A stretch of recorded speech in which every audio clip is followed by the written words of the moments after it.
everybody, welcome to an Ink and Paint Club review. Hello! Yo. Today we talk about Batman! Yeah. Yay! My name is JD. I'm Melanie. I'm Kyle. Yeah, the whole gang's here. We went and saw the new Batman animated film, The Killing Joke, the other night. Melanie actually went and saw it in the theater, so that was pretty cool. Yeah, that was cool. And I pirated it. Good job, Kyle. Proud of you. Fuck this system. But you missed the Mark Hamill documentary. They sucked Mark Hamill's dick in that. I'd suck Mark Hamill's dick, man. Have you seen the man? Oh. I guess. I mean, I can't say he's exactly my type at this moment. But yeah, it was kind of cool that I don't know if they were doing stuff before there, because we only got there like 5 minutes before it started. It didn't seem like they were. I thought they were doing stuff, but I don't know. Yeah, they had like a short, like, Mark Hamill talks about how he got cast as Star Wars, and then about how he got cast as the Joker, and how he's been doing it for all this time, and it was neat. I was cast as Star Wars. Star Wars. Cast in Star Wars. All of Star Wars. Shut up. No, it was kind of cool. Then they did something right at the end of the movie. It was like how they did the music, and I feel like they were just like, those were the things, the DVD extras. Yeah. They were just kind of putting for the people who saw it in the theaters. It was pretty cool.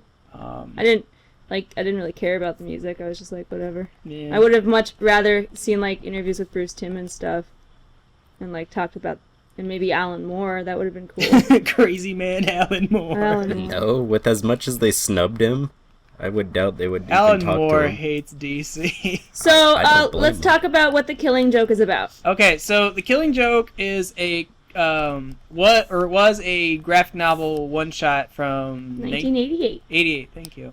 And it was basically just a side story about, like, the Joker, kind of doing his Joker thing and kind of getting into his backstory a little bit. Well, I guess kind of a lot. Well, yeah, I think it was like the first. I think it was like what was supposed to be his definitive backstory, and God knows how many times they've changed it since then.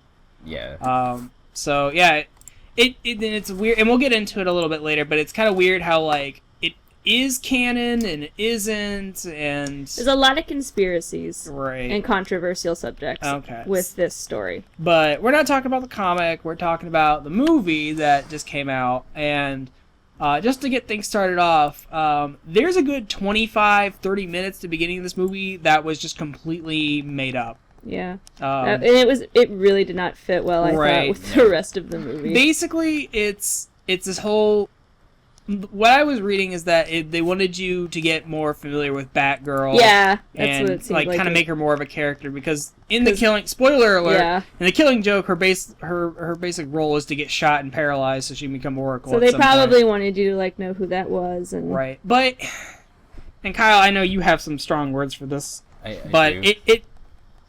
My biggest gripe with the movie, and, like, one of my only gripes, to be honest, is, like, that whole beginning part with Batgirl was just so unnecessary, and her character was just kind of... I don't know what's the right word for it. She just seemed batshit crazy to me. Just everything she did was just insane. Oh, really? I didn't think it was too extreme. Okay, so... I don't understand what... I mean, Bruce Timm is an amazing person, and I love what he's done for DC over the years, but I do not understand his fascination with making Batgirl and Batman's relationship sexual. Because there is a part in the beginning of this movie where the two of them just start having sex on top of a roof, which I'm so glad that, even though this is a rated R movie, that they did not actually show it. Okay, so I was reading on 4chan about it. It made me laugh, because they were saying that, oh, it's incest, it's the Bat family, whatever, and it's like, no, she's not fucking related. She's not related to him at all. That it's so dumb for someone to even say that, but that is really dumb. They were talking about how Bruce Timm has always been shipping this, And they're like, well, yeah, he's the one who made it. Wouldn't you ship your own characters? Like, I guess it just. I just thought that was I don't- funny. I don't see it as incestuous. I just think it's like, I always see Batman as like this 50-year-old man or something, and Yeah. Batgirl's like in her 20s, so it's like, Not to mention he has like literally no like personality or like romantic yeah. touch to him. Like During the sex scene, his hands aren't like even on her at I all. know. And then he Just kind lays of there. just accepts it. yeah, Like, it was well, weird. this is happening. But Yeah. my problem with it was, as soon as they're like, yeah, this is the bad guy, his name is Paris France, I'm like, yeah, this isn't more Okay. at all. So that's the thing. I like when that popped up. I like for a split second. I'm like, okay, well, it was a comic in the '80s. You know, it was. You know, I'm sure they were still making it goofy. And then I remember, like, oh yeah, this entire first part is made up. So that Yeah. was all the current writing staff. That wasn't Paris anything Francis. that was in the original comic. His parents must have really hated him. I was just like, yeah, that's not his work. And then there's a whole scene, it's the whole thing that sets up that stupid fucking plot, is when the guy's in the semi and she lands on top of it or something. He goes, freaking A. And I'm Yeah. Oh my god. Yeah, yeah, it's rated R. Like like, yeah, it's rated R and you're gonna say freaking A. I bet nobody has ever said that before this fucking movie came out. I know, yeah. And I was talking with my friend actually, and like, when the Joker is like singing that song, he goes like, "I couldn't give a fig," and we were just like, "Wow, that seems like." It's like it was only rated R for Seems- like the violence of it. But and like I think the worst swears they did was like I think they said like damn in hell. I heard Like Joker ass. says God damn it at some point. That's I think it's the worst of it. That was yeah, when at the he very pulled out his end, gun. yeah, he was like, "God damn it." God damn it. he's like ah fuck. Although in the comic, that song, like all the wordings and stuff, he does say "give a fig," so I mean it was staying true. But still, it would have sounded better if he was just like, "I don't give a fuck." Yeah, but I think that's kind of fitting to him, though. Yeah. I can see him say that. But my whole problem with this, and I'm sorry if I'm gonna rustle any jimmies here, but so this whole beginning of the movie to me seemed so pandering Yeah. It to was I pretty- guess the new comic crowd that everybody kind of panders to. Because Batman's kind of yelling at her, "You're off the case. He's fetishizing you." And then I'm like, oh boy, here we go. And then she fights the guy, and he's like, "Guess that's the time of the month." And I'm like, oh boy. And then there's a cafe scene where she's waiting for Bruce to come. He never comes. Then this guy's kind of He just was? like Oh. arguing with his girlfriend. He's like, "You're so clingy, I need space."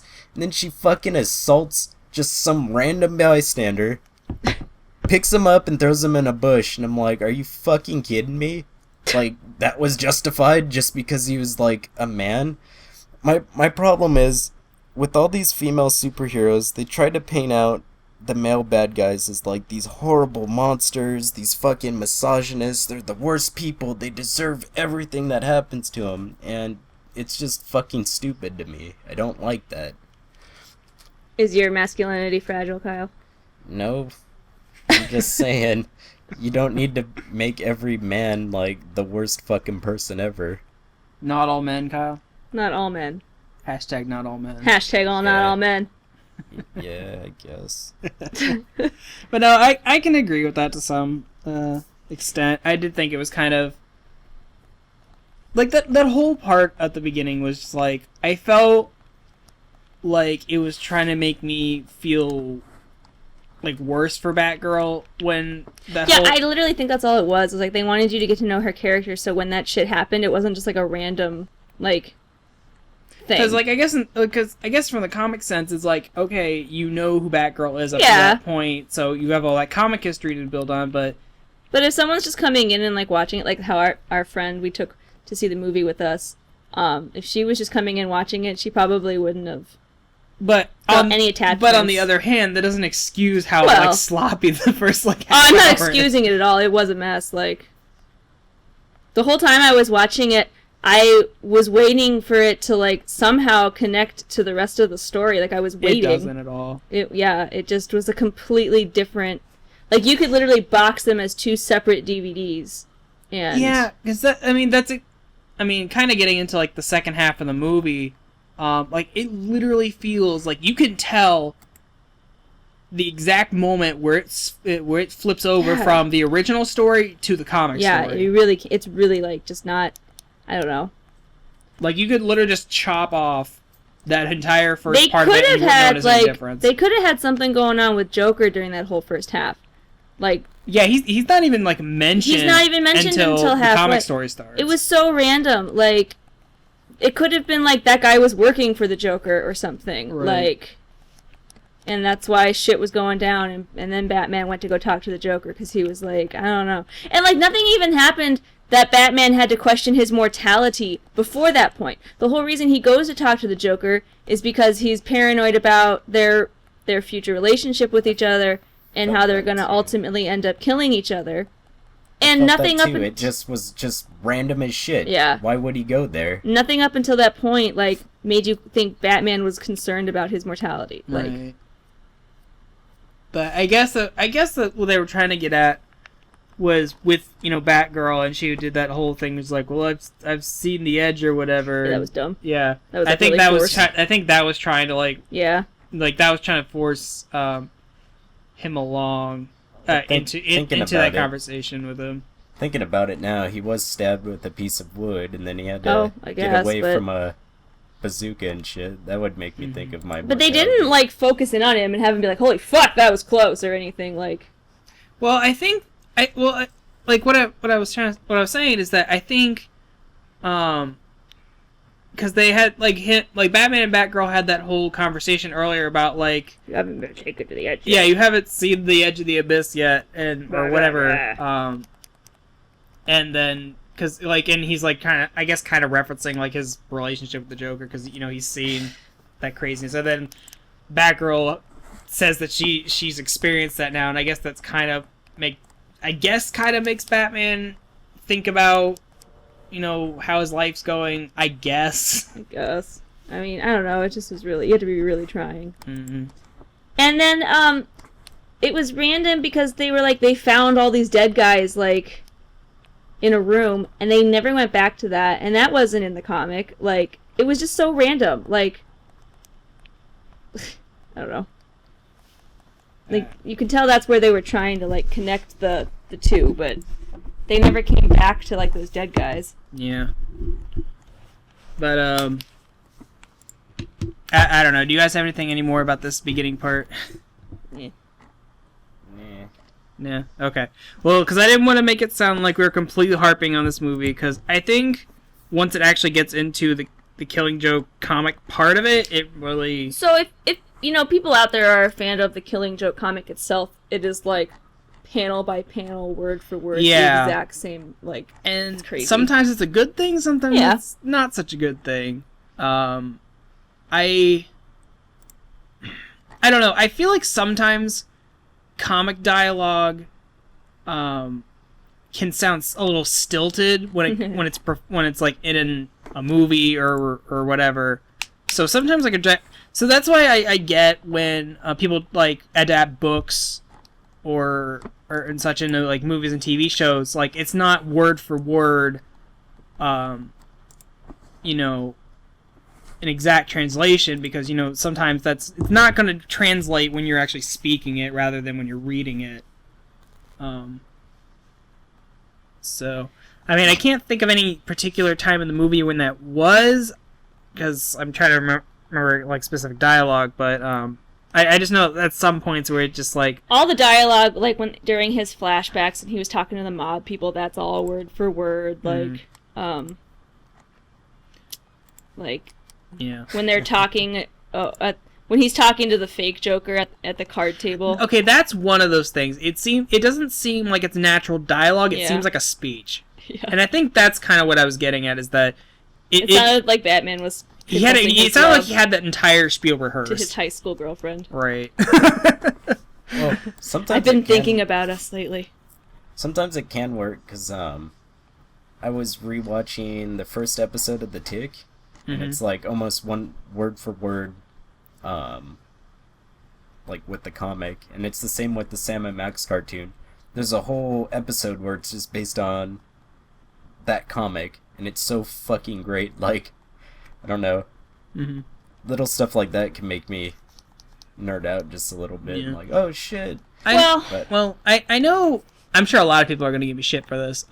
But there's that whole speech that Joker gives when he's like torturing Commissioner Gordon, where he's like talking about going insane and stuff, and how like fragile reality is and all that kind of stuff.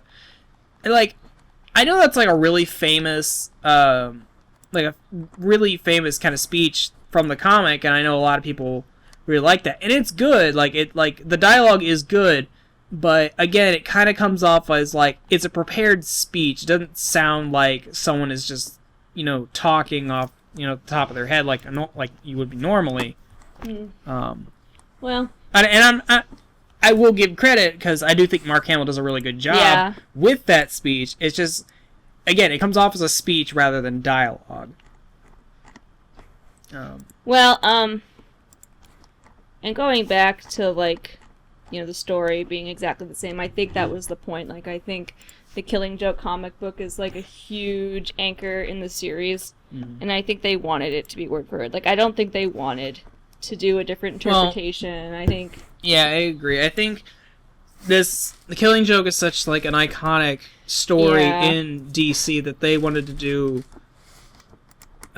do it justice, I guess. And now, I've never been a big, like, American comics fan.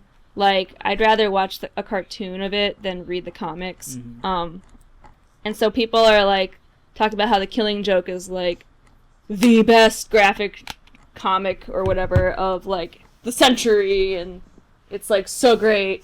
But, I don't know. I liked Mad Love more. Well, that was based on the animated series. Well, that came before the episode, though. He wrote that comic before he made the... Right. But, I mean, and I love Bruce Timm. I really do. I love what he does. But The Killing Joke is just so dark. And people love that. I mean, Batman is a dark story. Like, I don't know, but I don't like that. I don't like it when it gets really dark. I like it when it kind of stays as a vigilante kind of thing. Yeah. But that's just me. I know there's diehard people out there who totally disagree with me. I do want to say that I did like the whole stuff with Joker's backstory. I do kind of like that they don't actually give him a name. That he's still like this nameless guy that this that was interesting. Crap happened to. There's like a bunch of aliases, especially in the new I guess canon in a sense. Right. But I know that one of his things, and I think this is so fucking stupid, but one of his names is Joseph Kerr. So it's literally Joe Kerr. Oh my god. I fucking hate that so much. So stupid. Is that the new one with the janitor? Where he tore his own face off? That was a couple years back. Oh. But I think it's kind of connected to that. I'm not really that big of a DC fan, to be honest. Right. I'm not really that big of a superhero fan, to be honest. Oh, that's funny. I really like the movies and the cartoons and like the animated ones. I love. Like I don't really care for the new movies, like the live action ones, but I loved like the old Justice League cartoon, and I really like the movies Warner Brothers been putting out. Those have been really cool. Like the Teen Titans one was really good. Yeah. But I don't know. I am so over the Joker. Like, I'm so over him. Anytime they do a Batman anything, it's the Joker. The Joker's there. In the Suicide Squad, the Joker's there. Like, I'm just so over it. I have kind of a theory on that. Arkham Asylum games, the Joker's in it. Yeah, I think the whole Joker popularity is because of Heath Ledger's portrayal of him, and because I mean, any time I've gone to a convention, that's the only cosplay I've seen. I've seen fat ones, I've seen skinny ones. It's just I don't like it. I've never liked that aspect of it. But the Tim Burton one with Jack Nicholson was really popular too. Not on that level though. I mean, I don't know. I feel wasn't his alive death played for it. into that. Yeah, Yeah, because it kind of... It was a haunted role. Right. But the thing with it is, I feel a lot with this kind of nerdy culture, it really does. People like Batman, people like Joker. It's just... Those are the two things. There's just so many other interesting villains out there that, like... I would love them to go into, like, a Harvey Dent thing more. That would be cool. Like... Well, yeah, but when you think of it company-wise... You want to make money, you're gonna do that. Yeah, it's just that's how it is. Those are the characters that the mainstream knows, and that you know that's gonna be a safe bet. And especially these animated movies, I don't imagine they do too well. So of course you're gonna do, the safe bet. Though I am super surprised because I saw a trailer for this yesterday that they're doing a Justice League Dark movie next, and I am pumped for that. No, I have to see that. I haven't seen that trailer. Cool. I really want to touch on this one of the controversial subjects of the Killing Joke is the part with where Barbara gets shot and paralyzed. So this is like a really controversial topic between all kinds of people, new and young and old. Where did the Joker rape her, or did he just humilify her by getting her nude and taking pictures of her? It's been 100% confirmed by the writer himself that it's not rape at all. Okay. I haven't seen it actually confirmed. People have said that, Ellen says that it didn't happen, but I haven't seen, like, actual proof that he did say that. Well, regardless, I don't see Joker as a sexual character. Uh-huh. Like, I just don't see any of his motivations being sexual or, like, even being remotely interested in sex, because he has so much else on his mind. He's just a nut. Yeah, and I honestly think that whole part where he strips Barbara naked and takes pictures, I honestly think it was purely to get at Commissioner Gordon to drive him crazy. Because it gives him the implication that that's what happened, even though it didn't. He later strips the Gordon naked too, so he's humilifying him even more. Him being nude, so it's like he could have also just done that to his daughter. So they're both nude and exposed, and but yeah, going back, I also agree. I don't think he's sexual because, like, even with the Harley Quinn stuff, like, he's just never interested in, like, that aspect of her. Like, she'll throw herself at him, but I keep seeing stuff where it says confirmed by DC and Alan Moore. Really? Just on Google. Okay. But no, I think that was dumb, and the whole comic cover thing kind of pissed me off as well. What? That was an homage to the this graphic novel for the new Batgirl, and people were really upset because of how dark and scary the comic cover was. You guys don't remember that? No. With the picture? Yeah, it's just he's got her with, like, a blood smile, and she's crying. And yeah, I remember that, and they had to take that one down because so many people were, like, upset with it, and that's why they have the new cover is just him with the camera. Well, no, that was for just a. It was, like, I think the 25th anniversary of that book or something, but it was going to be an actual cover for the ongoing Batgirl. So it was Killing Joker and the new Batgirl, and people didn't like that because I don't know, but I found that kind of dumb myself. I don't know. I don't really get too involved with what's happening in the comics, honestly. Like, yeah. Okay. The main argument was you never see Batman in like a state of peril like this. Oh, that's right. Yeah, it was like a sexualized thing. It was like a like that. Thing. But then I've seen responses where it's just fucking pages upon pages of Batman not in power, powerless against the villain, and I just well, he gets his fucking spine broken by Bane. Yeah. How that didn't paralyze him, I'll never know. He rehabilitated. Right. Well, you know. So I want to know, Mel, you read the comic, so I feel like a lot of these things were like, they happen, but there's no real reason for them to happen. So the whole thing with Joker showing up like in his vacation Hawaiian outfit and shooting Barbara and then giving like this whole speech about it is basically like paraplegic puns. Yeah, okay, I didn't get that either. No, they don't explain that in the comic book. He literally just shows up in his Hawaiian suit and like does that.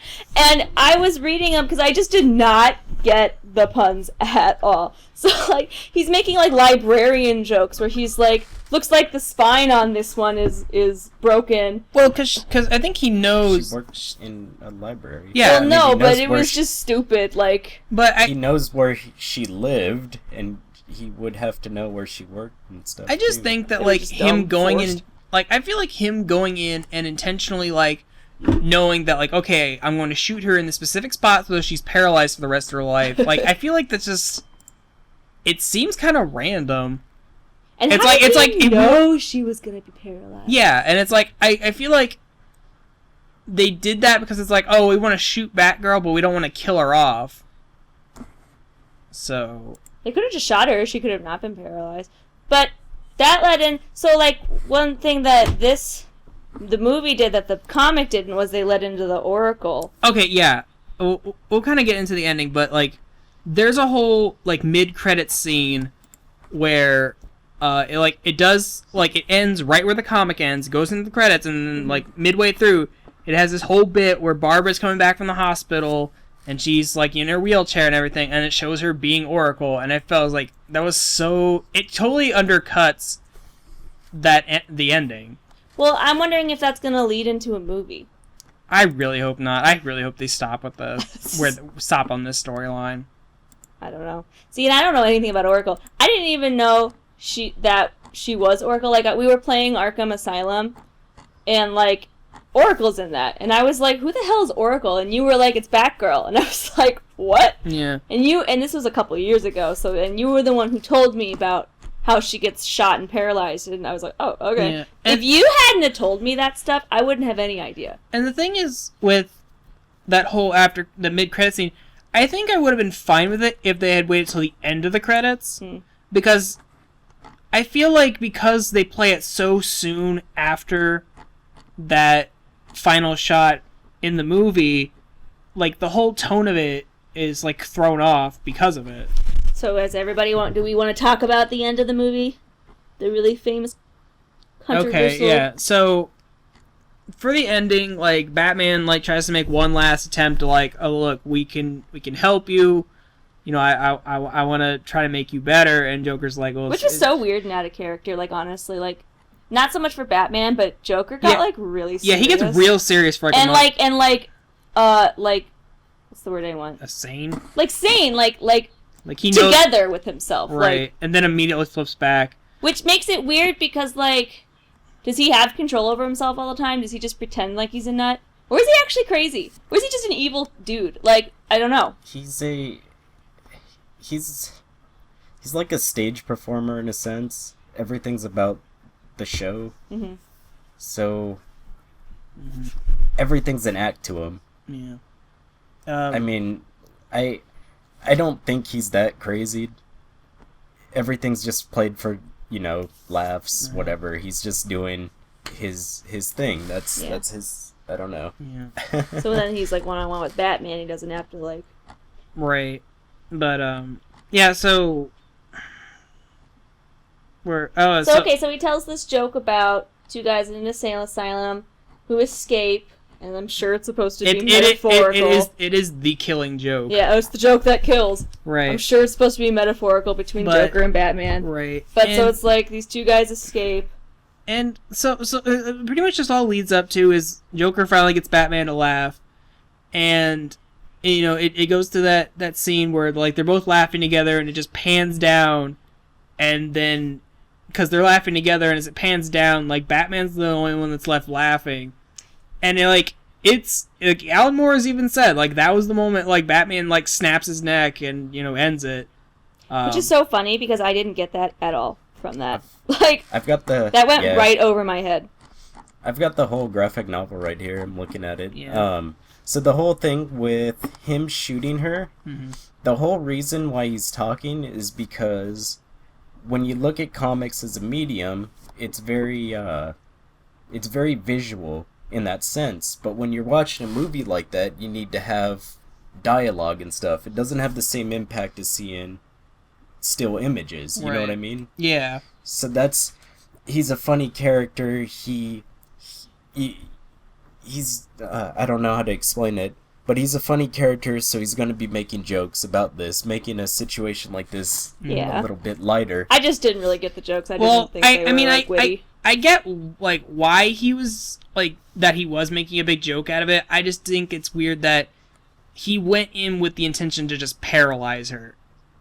Like, I feel like he would have shot, like, intending to kill her. But that's the thing. He wasn't I just feel like that to kill her. Seems kind of odd to me. Because, like, why just paralyze her? Because he wanted to torture her. He wanted to make his point. I guess. Like, the whole point was to torture her. Yeah, the whole thing was to...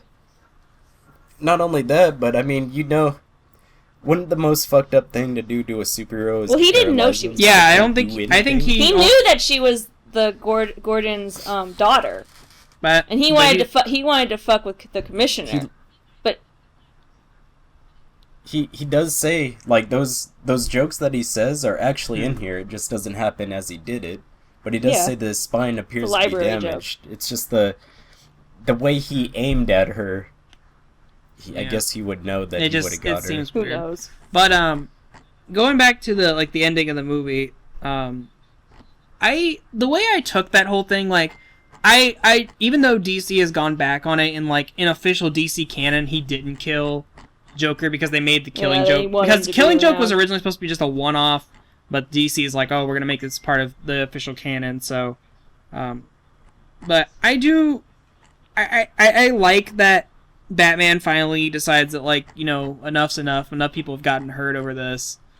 That, you know, even though Batman has this, like, strict moral code not to kill, that, you know, Joker kind of went over the line and, you know, decided to end it. But I do like that, you know, they're laughing there at the end that, like, in some way, because Batman was trying to, like, reach out to him one last time and, like, try to make things better, that he's, like, he's kind of giving Joker what he wanted and kind of making, like, his last moment, you know, a good one. So in that way, I guess kind of Batman was kind of sympathetic towards him. It reminded me of in the cartoon where hearing Batman laugh is like the creepiest thing that...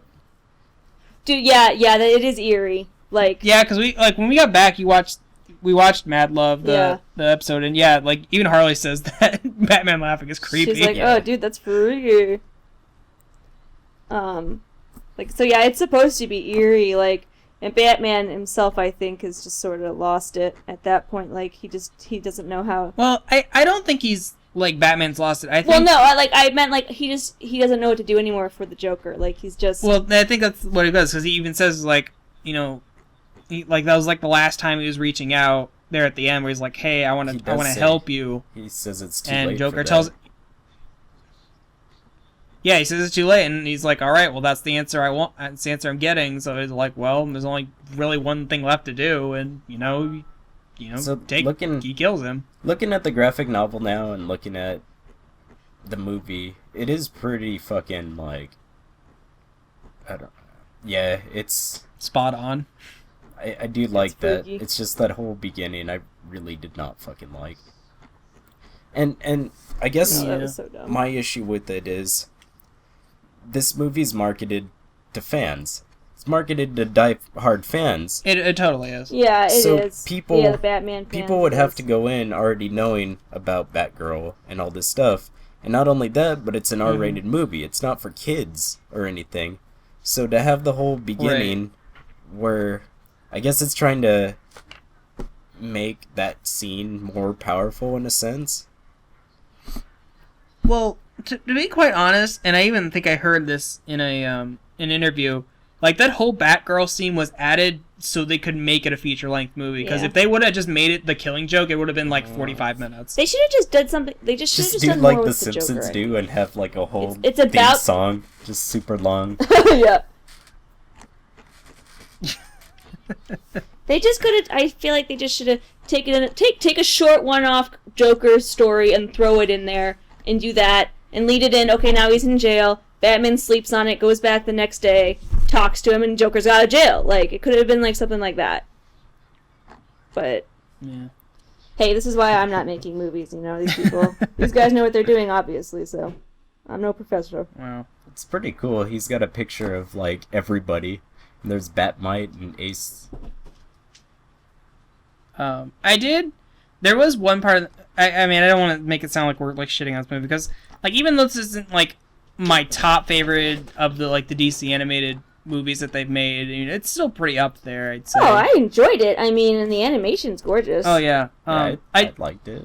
There was one bit that I really thought was funny, and I even went back and luckily someone on Tumblr had posted an image from it, and it's the part where Batman is like on his computer. He has all these like these images up, and they're all like references to there's stuff. older Joker stuff because there's like Harley's even there. yeah there's an image with Harley. There's one that's a recreation of an old comic cover. There's one that's a reference to Heath Ledger. Yeah. I think I forget which all the ones, but there's like I think there's like 8 or 10 images on there that were references to something. There was like the Joker fish, which was a big thing in there, iconic. Mm-hmm. But Joker, so then something was interesting how like it shows you his past and stuff, but Joker even says that like he doesn't even really know. Yeah, like you don't even know if that whole backstory can be counted as reliable. Well, that's the whole thing. Yeah, and I do think that's like very in nature of his character. Even though it seems like they're telling you an official backstory, you still don't know if that's really what it is. Well, in the New 52, I remember seeing he kind of explains his origin again, and he's got like a mom, like it's showing his childhood or something, and his mom's literally olive oil, wearing the same dress and everything. So it's like, that's funny. What you hear from him probably isn't true because he's got a cartoon character as a mom. Right. Well, like even because we watched that episode of the Batman animated series where it shows Harley's origin. Like even then he never tells anyone the same story. He always changes it. Yeah. Because like Harley was like I know who he really is, and Batman starts reciting off things where it's like pretty close to what he told Harley, but there's still just some differences. So like even she realizes like he's not telling her the full truth. Yeah, you never know. And honestly, he might be so insane he doesn't remember the whole truth. Like, even that was kind of whole part of this movie where he's like, he says he remembers it one way or another every time he goes back to it. So, like, even he doesn't really remember how it happened. That's why people love him, because he's the complex character with air quotes. They can fix him. Whatever. I'm over him. What was it? Oh, so like in the flashback part, they were talking about like, hey, that's the Red Hood guy. Mm-hmm. Is that like a thing? Yeah, because the Red Hood. I was actually reading this right before we recorded, and it's like back in the 50s, there was was Joker the Red Hood, or was it just another villain called the Red Hood? Because there's a Batman.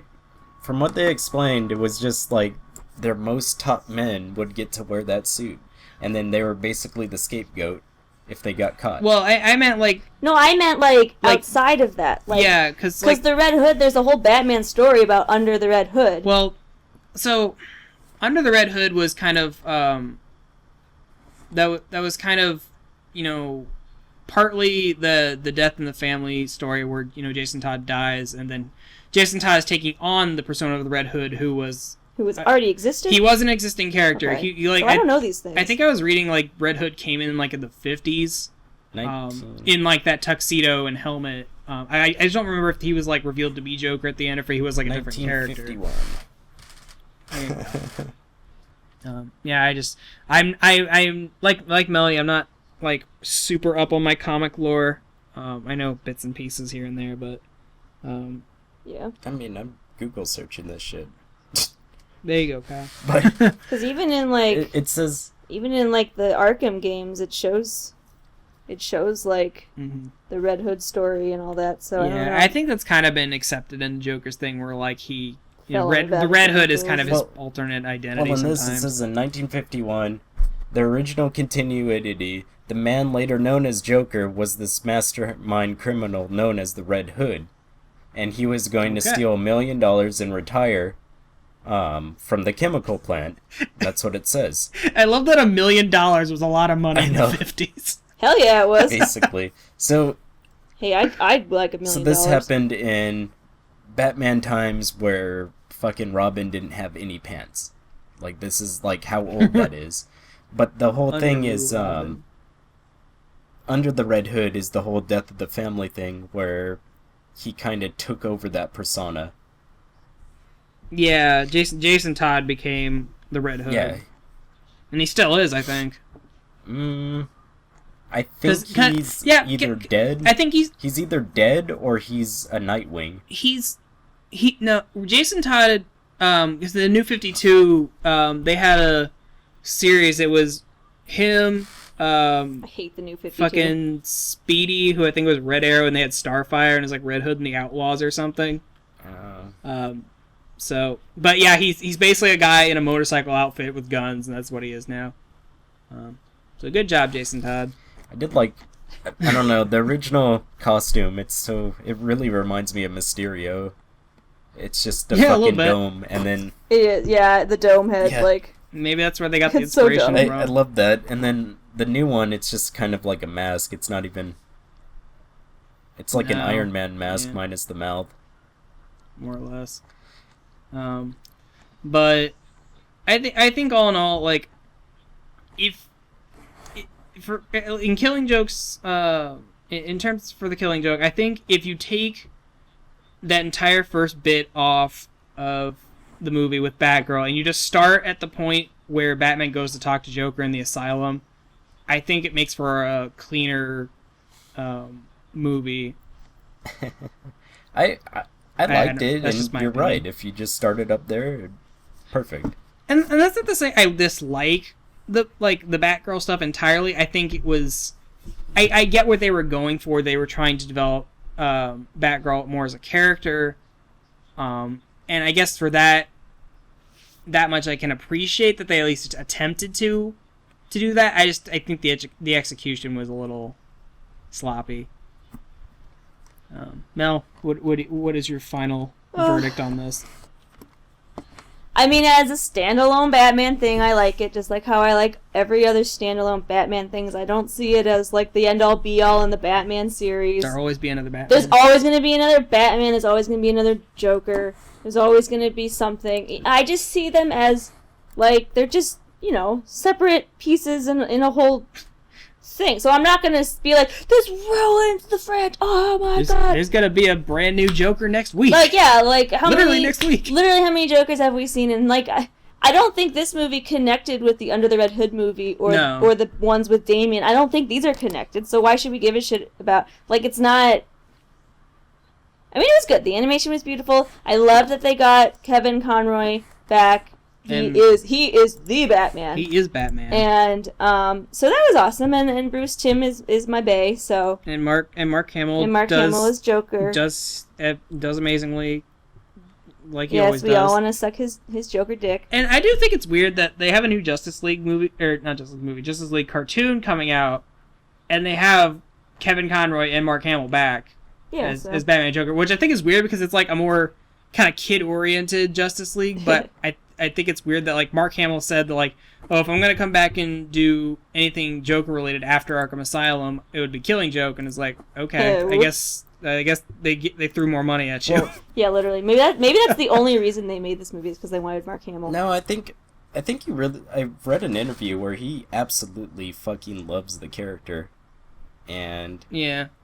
It sucks when you have a franchise like that where they're like, all right, we need new actors, and then... that was kind of what was cool when we saw when we were in the theaters. They had that little documentary about Mark Hamill. Is that fact that he was saying that his performance in Arkham Asylum he thought was like top tier. That was like one of the best Joker things he's ever done, and he like wanted to just go out on top. He's like, nothing I'm gonna do is ever gonna top that, and it's like the Killing Joke is literally the only thing that is ever going to top that. But I don't like, why do you need to top it? Why can't you just continue being the character? Like, why do you have to top it? Just do it. It's fun. I think that's just his personal preference. He's like, I want Joker, like, who's a character that, like, is very near and dear to his heart, and he wanted to, go out on a high note. And I can respect that, but no, I'm glad they got him back for this, because this is something he's been wanting to do for years anyway. So yeah, but Yeah, remember he was great in the Arkham games. So. remember in the voice actor documentary, I think it was Kevin Michael Richardson and him were like talking about doing the Joker or something like that. yeah, Like, John DiMaggio's done the Joker. I mean, yeah, him too. But I think it was them talking, and I guess he congratulated Kevin Michael Richardson on his work or something. Was that the whole joke?